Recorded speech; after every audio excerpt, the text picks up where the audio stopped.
everybody, Cynda Renee here for this week's Outlandish Comparison. Today we will be comparing episode 210, Prestonpans, with chapter 36, Prestonpans. So, we are the same. Now, if you haven't read the book or plan on watching the TV show, please be advised that I'm about to spoil things for you. In both our book and our show, we see Claire setting up a makeshift hospital before the battle begins.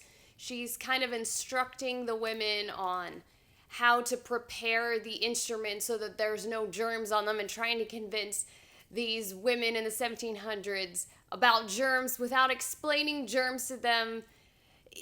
They're like, why do I need to do this? I don't know why I need to give them honey and why do I need to boil it? And she's like, no, do it. And she has Fergus in there tending the fires, and she wants Fergus to stay put.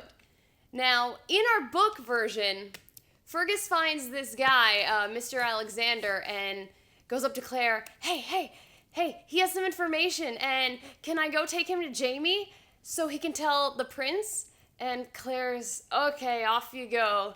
And then she realizes, oh man, I didn't tell him to come back. And then she noticed her one dagger's missing. And so she's totally worried about Fergus. In our show version, Jamie says, yeah, Fergus, you need to stay here with Claire. And you can tell, okay, I will. But then he just disappears, and later we see him going out with the army with a little dagger. Everyone else has swords, and he's like, little dagger, and you're like, oh no, Fergus! It was great to finally see the Battle of Prestonpans unfold. In our book version, it's written from Claire's perspective, so we don't get to see it as much as we hear it and we see the after effects of it as patients are coming in to receive treatment from Claire. But it was great to see this battle unfold on film. How the Highlanders are charging through the fog in the early morning, and the British are completely taken unaware. It was really funny. There was a moment where one of the British generals, come on, fight, turn around, and all the soldiers were like, I'm running. And it was a very brutal, fast battle, but it was very intense and good to see that enacted.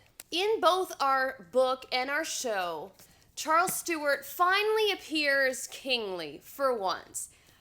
All this time leading up to this, we're always wondering, what's his deal? Is he going to be a good leader? Is he just terrible? Is he just this drunk guy? And in our book version, we see him come in and he's just going around talking to each of the injured people in the cottage where Claire set up and just seeing how they are, and it was really very kingly. And as soon as he sees that Jamie's injured, because Jamie gets way more injured in our book version, he's really taken aback because he realizes, wow, this is my friend's blood that has been spilled. And he thanks Jamie and kind of bows to him, and you hear Claire think, wow, he could be a great king. In our show, he was definitely exhibiting a lot of the same characteristics because he was saying about how he wanted to make sure that the British soldiers, even though they were just fighting against them, he doesn't want them to be his enemy in the future. They will be his subjects. And so he wants them taken care of and not treated badly. Dougal comes in and he sees the British officers in there and he's about to kill them. And then Prince Charles is behind him and he says, no, we need to take care of these people. They are our brothers. In our book and our show, one of the casualties is one of the Lollybrook men, Kincaid. And we got to see it both in show and book, how Ross and Kincaid are good friends and they really care about each other. In the show, we got to see more in depth of them talking about their families and saying, if I die, take care of my family. And it was really a powerful scene, and you really feel for Ross when one of his closest friends dies. Now, in our show version, Dougal has still not appeared, which means that Rupert and Angus are not also at this battle. The other main casualty of this battle is Angus. And if you recall from season 1 and last week's episode, Angus and Rupert are jokesters, but they're totally best friends.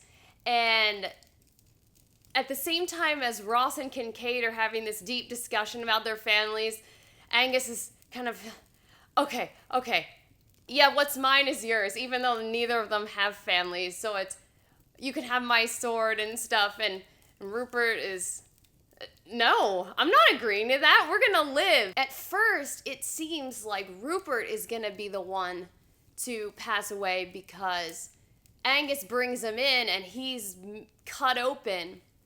And you see Angus really humbled by that experience and watching over his friend. But then all of a sudden, Angus starts shaking and Claire realizes that he had an internal wound and he just starts going into shock and dies. And you see Rupert, even though he is totally injured, get up off his bed and just mourn in his own way, and he's so distraught. And the very interesting, beautiful thing about this is how Rupert and Ross end up becoming closer of friends because they realize they have a common bond. Even though they're from different clans and they don't live in the same place, they both lost one of their best friends. I really enjoyed this week's adaptation of the book.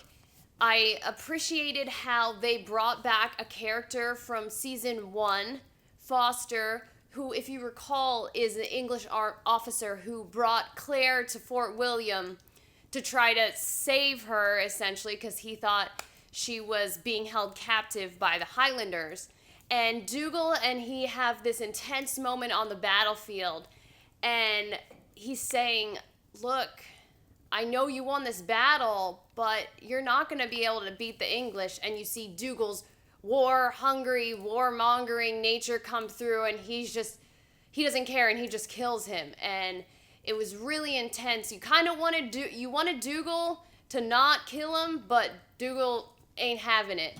This week had a lot of somber moments, but I think the tone of the episode clearly matched what it must feel like to fight a battle such as this. I hope you enjoyed this week's Outlandish Comparison. If you liked it, please give it a thumbs up, share it, subscribe, and I will see you guys all next week. Islands and seas.